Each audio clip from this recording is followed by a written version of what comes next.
Good evening and salutations, my Days of Our Lives fans. I had to think about that like usual. So before I get started, Soap Sanctuary is back.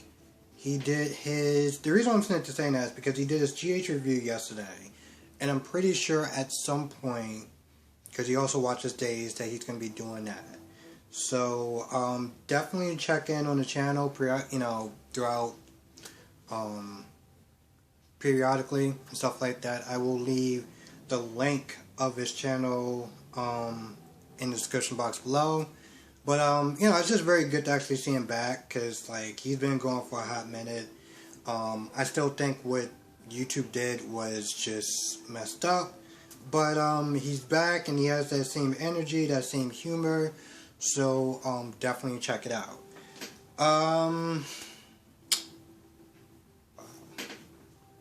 I don't even know where to start. Let's start off with the whatever the hell is I just saw. And that is the, Dev Kristen trying to seduce John. Which I'm sitting there thinking, unless you plan on hypnotizing him, on what planet do you actually sit there and think that that's going to work out? That he's just going to just give in to temptation, be like, you know what? Screw Doc. I'm just gonna have sex with you, even though it's not really Kristen. It's, you. So, he convinces her to take off the chains. They start kissing. John bites her. And then he's all like, I'm never gonna sit there and go out with you. I'm never gonna sit there and be with you in that way. It's all about Doc or whatever, and you're pretty much nothing, more or less. So there's one part where it looks like he's about to try to like run away or something like that, and then Dev Kristen pushes John into a wall. Oh my goodness, I must have rewound that like 4 times. Oh my goodness, that was funny. That was funny. That was not intended to be funny, but my goodness, that was funny. So, knocks him out. Meanwhile, you got Marlena sitting there talking to Sammy, and Sammy sitting there saying that she's been kidnapped. Doesn't know by who, doesn't know where she's held at, like by who or what location. She just was managed to get a phone from one of the guards to try to tell her what's going on, if, she can get some help. But Marlena's like, yeah, I'm kind of trapped also. Tells her about the whole thing, about her being possessed and everything like that. So pretty much no one can help anyone. So no one can help anyone, and at some point, the devil comes out and gets a hold of Marlene's phone and starts talking to Sammy for a little bit before hanging up. Now at this point, the devil decides to jump back into Marlena. And, Susan's standing like, why the hell is my lip bleeding? Like, what is going on? John, because the whole time John was like, listen, stop, like, just leave. We're not doing this, why don't you just leave with a bit of, dignity,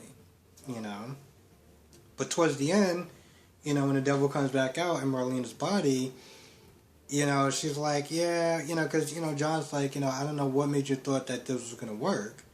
And, more or less, possessed Marlena's like, yeah, well, guess it really wasn't going to work out after all. Gave you the old college try, pretty much, more or less. So at that point, she's like, all right, well, I guess we'll just go with plan B. And Susan's like, what's plan B? Marlena's like, death. Like, Fiato, death. That's what plan B is. I'm just like, well, what did you think? I guess it's the devil wants to have fun and carnage and all that good stuff or whatever before, because let's be honest. The devil could have just killed John and Susan a long time ago, and that would end at that. But it's about the fun. It's about the torture. But it's not fun anymore for him. So he was like, alright, y'all do gotta go. because y'all have been a pain in the ass for quite a long time. So that's pretty much where that ends off at. So let's talk about Rafe and Ava. So after, Gabby comes downstairs, goes at it with Ava, back and forth. The minute she walked downstairs, she was like, didn't you kick that bitch to the curb? I'm not gonna lie, when she said that, I was rolling for a good minute. They go back and forth. At this point, you got Jake sitting there, Jake and Rafe just kind of just toasting or whatever, just kind of just hanging out, chilling, because it's like, alright, they're just gonna go at each other again for like the millionth time. So they go back and forth. Gabby leaves, and Ava, sits down and starts talking to Rafe about insecurities and stuff like that. Rafe is all apologetic about not believing her about Carmine, so they have somewhat of a civil conversation. Now, a couple of times throughout the episode, throughout their scenes, because Ava's like, it's okay, I understand, you're out there protecting the citizens of, didn't say Port Charles, the citizens of Salem, you're out there protecting and serving. And in my head, I was like, no, he was definitely serving. That much is true. He was definitely serving. And there was flashbacks of, Rafe and Nicole on a conference counter where other people work at, but the hell with that wasn't important. So, he's not there just feeling guilty and stuff like that. I was like, oh, you feel guilty, but you don't feel guilty enough to man up and tell her the damn truth, though, do you? So the whole time, even, he snaps at Ava at one point, because, Ava's like, I feel kind of bad for separating you and Nicole. You're all friends and stuff like that. So, Rafe snaps at her, and then he apologizes, and they slowly get back to one point. And that's when Ava's like, she says that she loves Rafe. And he just has that look on his face like, what? Oh, that's kind of wow, I didn't expect that. And I'm like, all right, Rafe, what are you going to do? What are you going to do? You going to tell her that you love her back? Oh, you can't do that. I mean, I'm just not just thinking like, just a guilt pile, just piling on at this point, isn't it, bro? And at this point, I'm not gonna lie, there was a part of me that's just like, man, I have even less respect for you than before, and I didn't even know that was possible, but you surprised me. I mean, you begged her to stay, even when she was like, I'm done. You begged her to stay, and then you had sex with Nicole at her workplace while she was getting booked for a crime that she didn't even commit. Which I know sounds crazy because technically it was Charlie Dale, which is like a zombie or whatever, so I get it. But the point is, she was alone, she was scared. And, she's like, well, I understand you had to do what you had to do. And this dude's not there banging another woman. And now she says she loved him. And it's just, okay. So she's like, she loves him. And at first she was like, are you just surprised or do you not feel it back? But then she takes it back because, whatever. She doesn't want to sit there, like when you sit there and say you love someone, it's unconditionally. You don't say it because you want this person to say it back. Yeah, you hope it, but ideally, you say it not because you want them to say it back, you say it because that's how you feel. And so she walks it back a little bit. And, Rafe was like, when I'm ready to sit there and say it, whatever. And I'm just sitting there just thinking, like, man, this is going to be really interesting just watching that imbalance in your relationship. And how is, unfortunately, how it's going to sit there and take a toll on her. Because let's be honest, you can't have two people in a relationship. One person says, I love you. And the other person's like, oh, well, I'm not ready to say it yet, but... when I'm there, it's just like that type of imbalance is just not good. And it will start to deteriorate our relationship. And I know this sounds kind of messed up, But in a lot of ways, it's sort of like cheating. You know, one person cheats on the other person. There's an imbalance.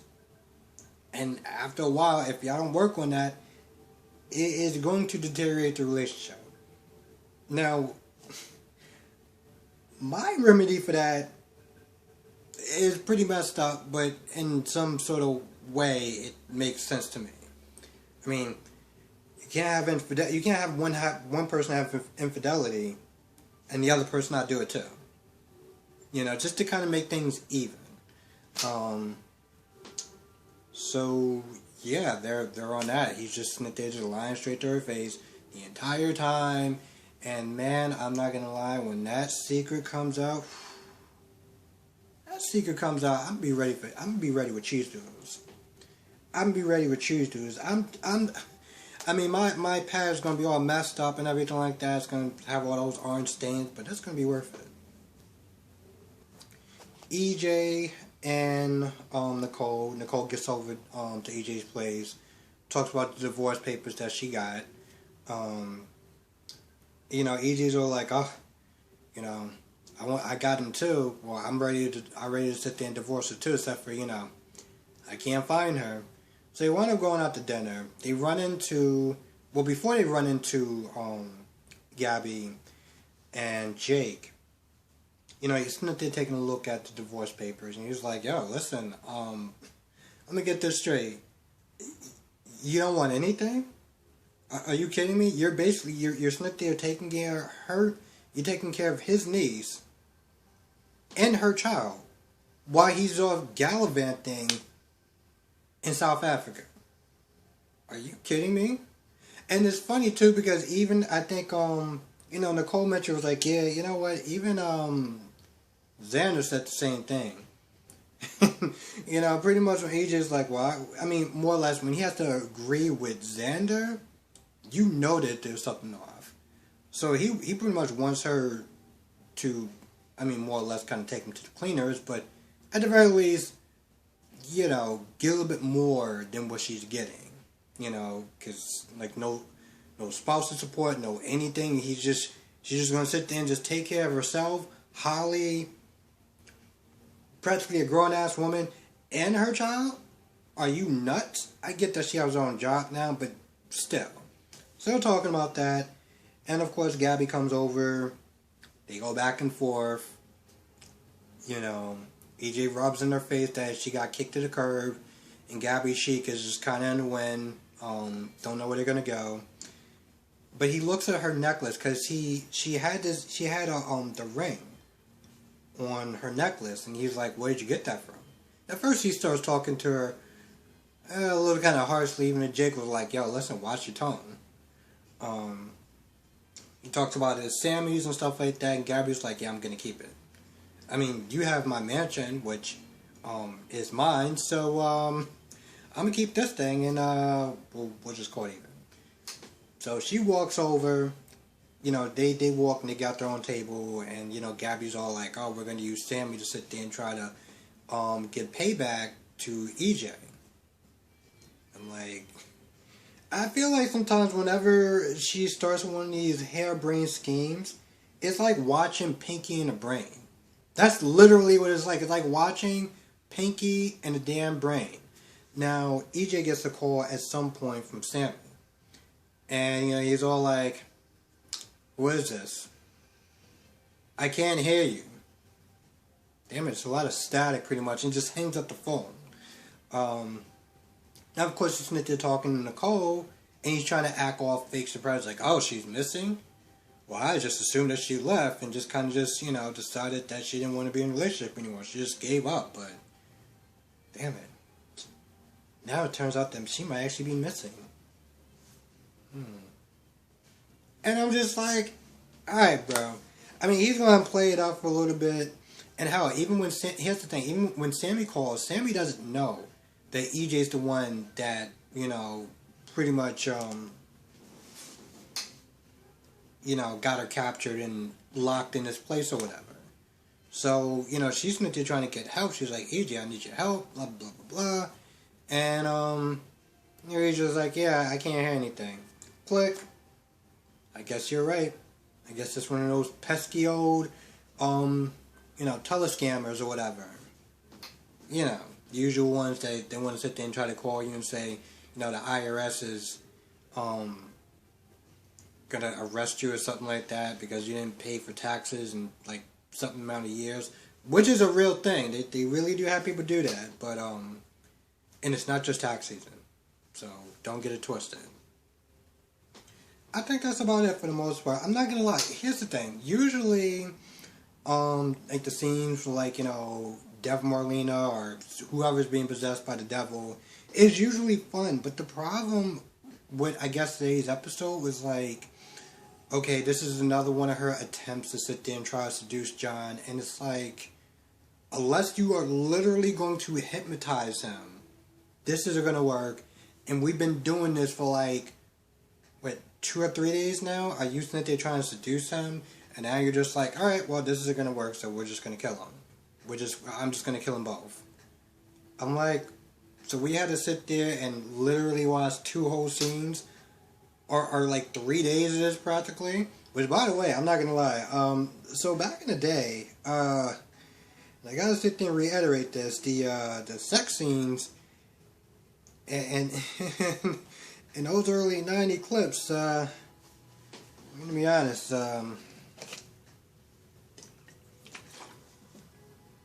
it's hard to sit there and tell if they were actually faking that stuff, because I could have swore I saw a tongue and a couple of those kisses, and I'm like, this doesn't look like they're acting. I mean, this doesn't, either they are really good at their jobs, or, the 90s soap sex scenes are very similar to adult sex scenes. Not even joking. I'm being dead serious.